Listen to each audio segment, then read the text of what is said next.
if I require real belief in the triune God for the president of a secular state, I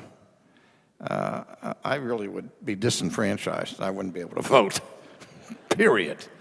Because it's very rare to have an authentic Christian up for election for this secular state. And I think that there are times in the past where I've seen believing Christians running against pagans for the highest office in the land, where the pagans' policies were more in keeping with biblical policies of government than the Christians were. And so I look at whether the policies of the candidate are compatible essentially with the fundamental precepts of government as God ordained it. I believe in the distinction between separation and state, but that concept of separation of church and state has come to mean in the secular world the separation of the state from God, where the government, particularly the federal government, has declared its independence from God, not just from the church, but from God. And at that point, it's a revolution against heaven because it's God who ordains government. God institutes not only the church, but he also institutes civil government, whose principal task under God is to protect, maintain, and sustain the sanctity of human life, which our government does not.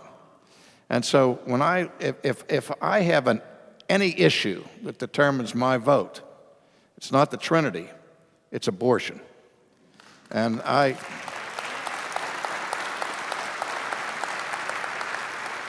because any candidate who supports abortion by law has completely abrogated his responsibility as a governor by failing to protect and maintain the sanctity of human life. So I will not ever vote for a candidate in any office, including dog catcher, who is pro-abortion. Okay?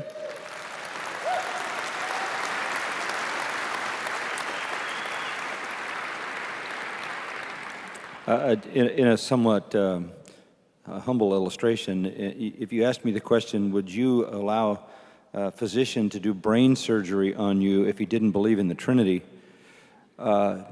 I really don't care if he believes in the Trinity. I just want to know he's been in somebody else's brain and he knows where to look. If you ask me that question about the state, then it's competence and consistency with a biblical view of government, exactly as R.C. has stated it. And I think inherent in the biblical view is the protection of life and is capital punishment. Jesus said, Peter, put your sword away. If you live by that, you're going to die by that. I think that's another component that is largely missing, an unwillingness to punish the evil, Romans 13, and reward the good. Everything is turned on its head. No protection for the family. A president who affirms gay marriage is so violently opposed to the sanctity of life, which is the building block of human society. To say nothing about how you deal with government, how do you deal with family? That is devastating stuff on a civil level, and it has to be, we have to go the opposite direction from that. There are lots of people who believe that the church should never say anything and Christians should never say anything about what government does. But that ignores the whole history of redemption, all the way up to John the Baptist, where there was a distinction in the Old Testament between the priests and the kings and all of that, but the church historically has always been given the responsibility of what we call prophetic criticism. Not that we want the state to be the church, but we do want the state to be the state. And when the state rebels against its God-ordained responsibility, the church not only may, but it must speak out against it.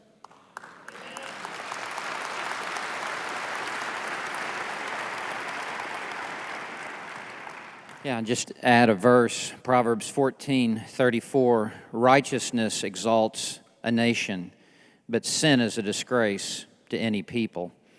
And so it's fundamentally not about the economy. Stupid.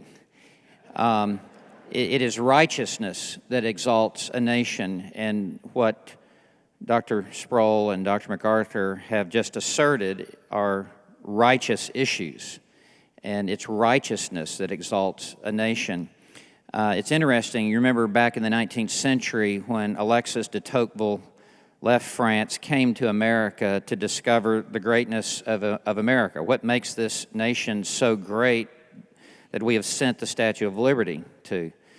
And he says he went into the commodious harbors to look for the greatness of America. He did not find it. He looked for its greatness in its industry, in its grain fields. He did not find it.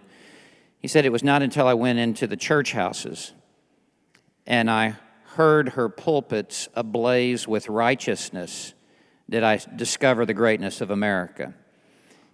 And then he said, America is great because America is good. And if America ever ceases to be good, she will cease to be great.